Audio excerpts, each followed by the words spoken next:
I will literally come on here and tell you guys every little thing I know about getting views on YouTube. And I know thousands, tens of thousands of creators have watched those, and literally, that's the reason why they're making $10,000+ a month, because they're just like, oh, Jimmy just literally laid it out. I just followed it. MrBeast is ridiculously transparent in interviews, and I ended up with a lot of notes. And I mean a lot of notes. All that into 8 categories. I work very well off of inspiration. Flipping to a random page in a dictionary, or using a random word generator to find a word. Give me any word. I don't know.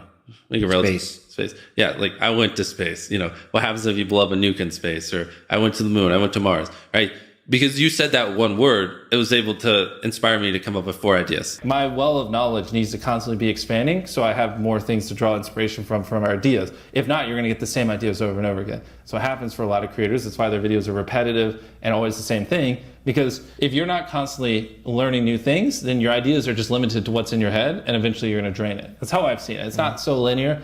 Point is, I need to always be taking things. So I have a team of people who are just helping dump and beat new things in my head so I can get inspired. Interesting to the audience, original, and just good. I think running a race is like, people have done that. It's like generic, it's whatever. But like first to climb a mountain, and like a thumbnail of someone climbing the side of a mountain, and the thought of someone climbing a mountain is extreme. Like that's adrenaline, it's interesting. Like to me, climbing a mountain is more interesting than running a marathon. Pure genius. What makes for a good title? Short? Not just short. It's also, I mean, if someone reads it, are they like, do they have to watch it? Is it just so intrinsically interesting that it's just gonna with them if they don't click on it? You know what I mean? Ideally, it's a title also that, you know, because the titles don't live in a vacuum, right? So it has to lead into the content. So ideally, the title represents content that you would want to watch for 20 minutes. So if it's a 20-minute video and the title is "I stepped on a bug," it's not gonna, because it's all of it combined. The click-through rate is going to be much lower. And then if it was like a 5-second video, people might click it. So you gotta, like, even nuances of the length of the video based against the title will affect whether people want to click it, because sometimes they just all add up. I mean, it's that, yes, ideally you want it below 50 characters, because above 50 characters on certain devices, you run the chance of it going ... So like, I took a light pole and I saw how many dollar bills I could stack on top, and then it would just go ... because it's too long and it can't finish it. And that's the worst thing, because then people don't even know what they're clicking on. And so it's going to do even worse. Short, simple, ideally, and just so freaking interesting they have to click.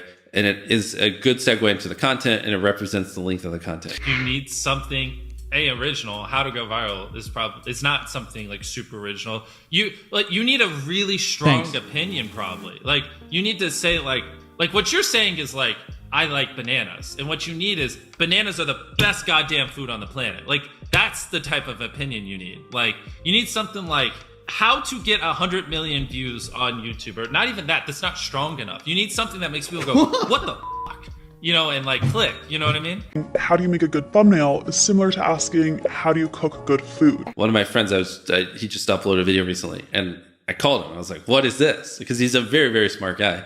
And in the thumbnail, he's getting chased by cops, but the cops were wearing yellow vests, so they didn't look like cops. So I was like, well, why are the cops in your thumbnail wearing yellow vests? It's like, that makes it so much more boring. And he was like carrying a flag, but the pole and the color of the flag were the same color. So it's like, it's a lot harder to see the flag. I was like, also, you're wearing like a shirt with like 5 different colors. Like, so it's like, it's hard to tell what your outline is. And then in the background, there were cars. And I was like, well, if you have cops chasing you, why not make the cars cop cars?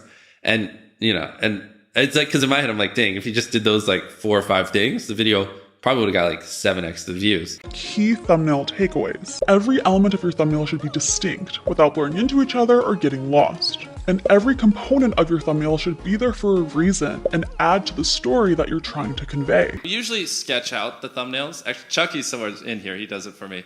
We sketch out the thumbnails beforehand to kind of see if we like it. Like one of our upcoming videos, we're going to have people put their hand on a jet, and then last take it off keeps it. And so it's like funny doing the little sketches of it, like, because we're trying to figure out how do you show a jet, but also like show people, because people are small and you got to be able to see them. So we just get it where it's like, okay, this is good, because a lot of people do the inverse. They film the video and then they realize, oh, I don't like the thumbnail, but you're in too deep. You already filmed the video, so you kind of just, you know, have to make do. Or I'd rather have that existential crisis before I film the video. That way I can make changes. It seems like you would literally potentially shut down a video just because you can't come up with a good title.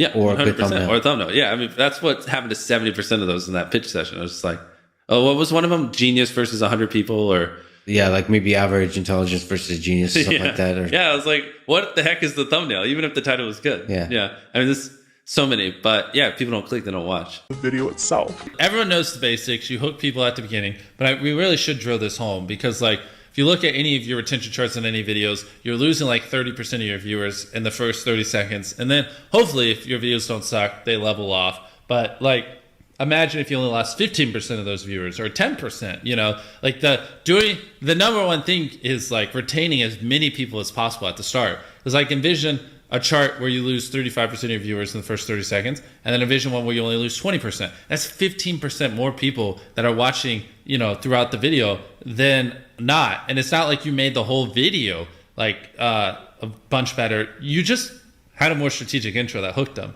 I'm struggling to put this into words and like to really impose how important that is, but like that 15% difference in viewership really does make the difference between hypothetically like 2 million views on a video and like 10 in my head. Click-through rate as well. I heard you guys talking about autoplay on YouTube, Yes. and I've never considered it. I've always thought about the thumbnail, but now on YouTube, videos automatically play. Yeah, here, let me show you the autoplay for one of my coming up videos. Okay. This is how seriously we take it. Look at this shot. Like, so I have this fully rendered out. This is just the intro for our next video. Oh yeah, you probably saw it, yes. Yeah, we saw this. This is the autoplay. See, Oh my God. Yeah. Got it. So, so all you have on your phone is the autoplay. Yeah, because that's what's gonna play. It's the first 5 seconds. Exactly. Like, And so, you make sure the first 5 seconds looks like the thumbnail. of course. So before you film a video, what is the thumbnail? What is the video? And then what's the first 5 seconds? And then what's the first 30 seconds? You know, by the first 5 seconds is like goes with the thumbnail. Because it's possible that people open YouTube and They don't see it. They don't Especially even see the for thumbnail. us, because like for so many people I've watched hundreds of our videos, when I upload, I am first on your homepage. So like you just literally don't even see the thumbnail because it autoplays so quickly. So like the thumbnail is irrelevant. I have to like visually convince you to click on the video.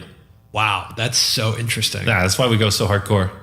Dude, that's so crazy. So do you consider also captions in those first 5 seconds? Because people aren't watching with audio. Everything. Everything. Yes, 100%. Wow. So those first 5 seconds, that hook is now even more important than it ever used to be. Oh, 100%. Yeah, before it was important because you had to convince people to watch. Yeah. Now you have to convince people to click and watch at the same time. Whoa. With the first 5 So seconds. that's driving CTR now too. Yeah, It is, interesting. 100%. Wow. Top advice for hooks. Essentially, your title and thumbnail set expectations. And at the very beginning of the video, to minimize drop off, you want to assure them that those expectations are being met. If you click on a video where, you know, of his, where it's like, Tether is a scam, and then at the very beginning, he starts talking about literally anything else, then you are like, oh, this is bull. This isn't what I clicked on. But if at the very start of the video, you go, Tether is a scam, and I'm going to teach you why, then it's like, okay, you match the expectations. So at the very beginning, match the expectations, and then you want to exceed them. So you want to assure people that what they clicked on is what they're getting, and then blow their mind and be like, but you're also getting even more. That's how you lower drop off, which a lot of people, sometimes it takes them like 20 seconds to really meet the expectations. And so you lose, like, that's where you're going to lose everyone. Everyone's videos start like this, and then it levels off. So you want to reduce the amount of people that click off on the audience retention graph. After we hung out yesterday, I went back and watched the FBI video again. And I watched the first 40 seconds. And I was sitting with Colin showing him, like, a lot of what we talked about, I was seeing in those first 40 seconds. And I was like, you really do all of those things. And those first 40 seconds were so jam-packed, and you introduced so many new things. Like so much new stuff between both the visuals too. I mean, even the concept that you say in the first 40 seconds. First of all, the visuals are already changing, but you also say there's an NFL stadium, there's a private jet, and there's a maze. This is why you should watch the video. Yeah. See these things. Yeah. Yeah. And like the thing people undervalue the most is literally the first 10 seconds of the video. Like, I think I can quote it. I tied up an FBI agent and I have $100,000 in this bag. Here's a knife. Good luck. And I just run away. Yeah. Like, it gives you everything you need. Yeah. No wasted words, short, concise, and then tension. Doesn't stop there. But actually, you know how we were talking about Dylan earlier? Yeah. So he just said, I'm getting close to 70%. I'm almost a decent YouTuber. And he sent me a graph Wow. where his new video had 65% retention. Oh, wow. Because I told him if he doesn't Yeah. get 70% retention on a video, then he didn't do something right. Wow, I don't even want to pull up our retention.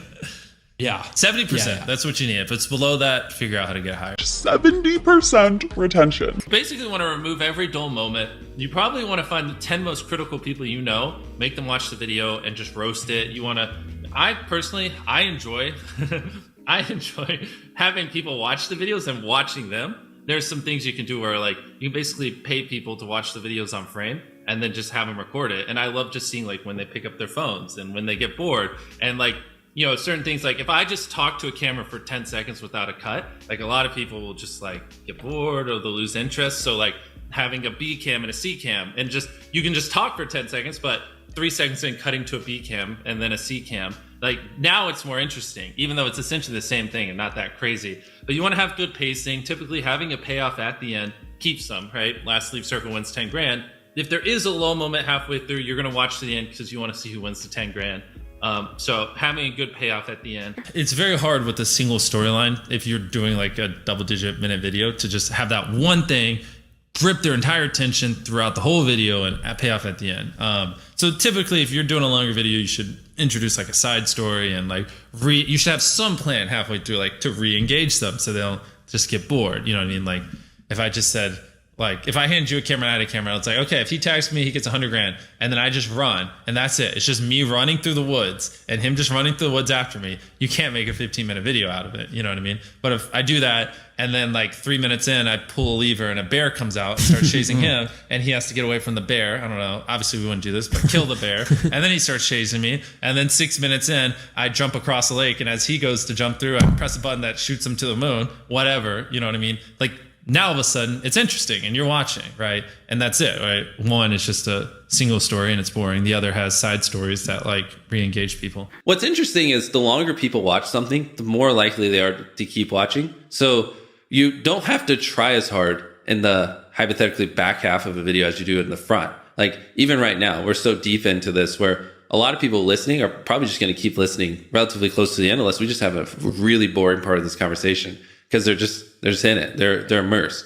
And so a big, like to really boil it down to a simple level, you just want to get people where they're immersed in the content and then just kind of hold them there. So at the end of the day, if you boil it down, what YouTube wants is they want people to click on a video and they want to watch it. Like at its core, that's what it is. Now you can like draw little lines and go as deep as you want into how to get people to click and to how to get people to watch. I mean, essentially by studying the algorithm, you'll learn that you're more studying human psychology, right? What do humans want to watch? What do they find enjoying? Not because anytime you say the word algorithm, just replace it with audience, and it works perfectly. Like the algorithm didn't like that video. No, the audience didn't like that video. Now, you know, because literally that's it. If people are clicking and watching, then it gets promoted more, and that's all. That's literally all the algorithm does is reflect what the people want. The YouTube algorithm. All YouTube wants is for people to click on videos and watch them. Most of my growth came actually after I graduated high school. Basically what I did was I somehow found these other like 4 lunatics. 3 of us were college dropouts, 1 was a high school dropout,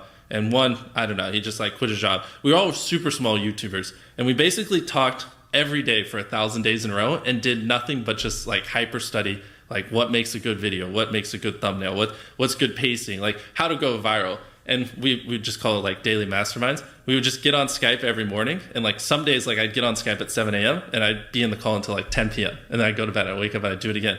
And, you know, we'd do things like just take 1,000 thumbnails and see if like there's a correlation to the brightness of the thumbnail to how many views it got. Or like, you know, like videos that get over 10 million views is like, how often do they cut the camera angles or like things like that? Like we were very religious about it. And so that's where most of my knowledge came from is I just surround myself with these lunatics and just every day, like we didn't do anything. We had no life. But everybody had sort of a similar vision. Yeah, exactly. So we all had like 10, 20,000 subscribers when we met. And by the time we stopped talking, we all had millions of subscribers. And we all hit 1 million subscribers like within a month. It's crazy because it's like if you envision a world where you're trying to be great at something and it's just like you mess up, you learn from your mistake, you mess up, you learn from your mistake. You in 2 years, you know, might have learned from 20 mistakes. Or if you have like 4 other people who are also messing up and when they learn from their mistake, they teach you what they learn. Stuff like that. Hypothetically, you 2 years down the road have learned like 5 times more of the amount of stuff. So it just like helps you grow exponentially way quicker. Just all along the way, the friends that I hung out with had such a dramatic impact on where I am. Like I'd probably have 80 million less subscribers, you know, if I wasn't so strategic about hanging out with people that I add value to and they also add value to me. The best way to get views, in my opinion, I think it's better to really, really focus on quality if you're a very small YouTuber. And you can upload a video a day and like all the videos be average. And like none of those videos will really stand out. None of it's like epic enough where like the algorithm's gonna go, oh, this video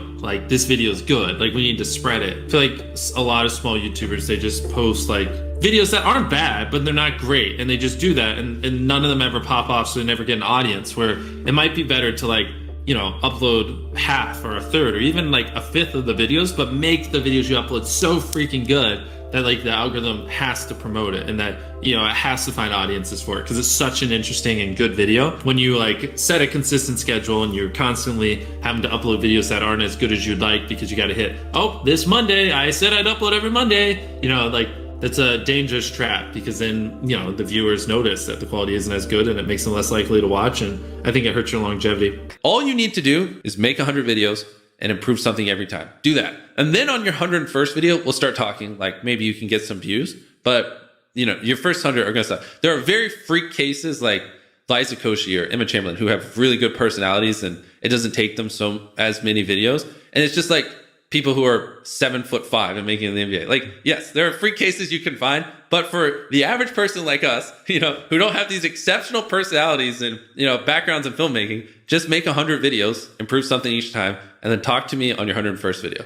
Well, the improve something each time is the tricky one. How do you improve something each time? The second one, just, I don't know, put more effort into the script. The third one, try to learn a new editing trick. The fourth one, try to figure out a way that you can have better inflections in your voice. The fifth one, try to, you know, study a new thumbnail tip and implement it. The sixth one, try to figure out a new title. There's infinite ways. That's the beauty of content creation online. There's literally infinite ways, from the coloring to the frame rate to the editing to the filming to the production to the jokes to the pacing to every little thing can be improved, and they can never not be improved. There's literally no such thing as a perfect video.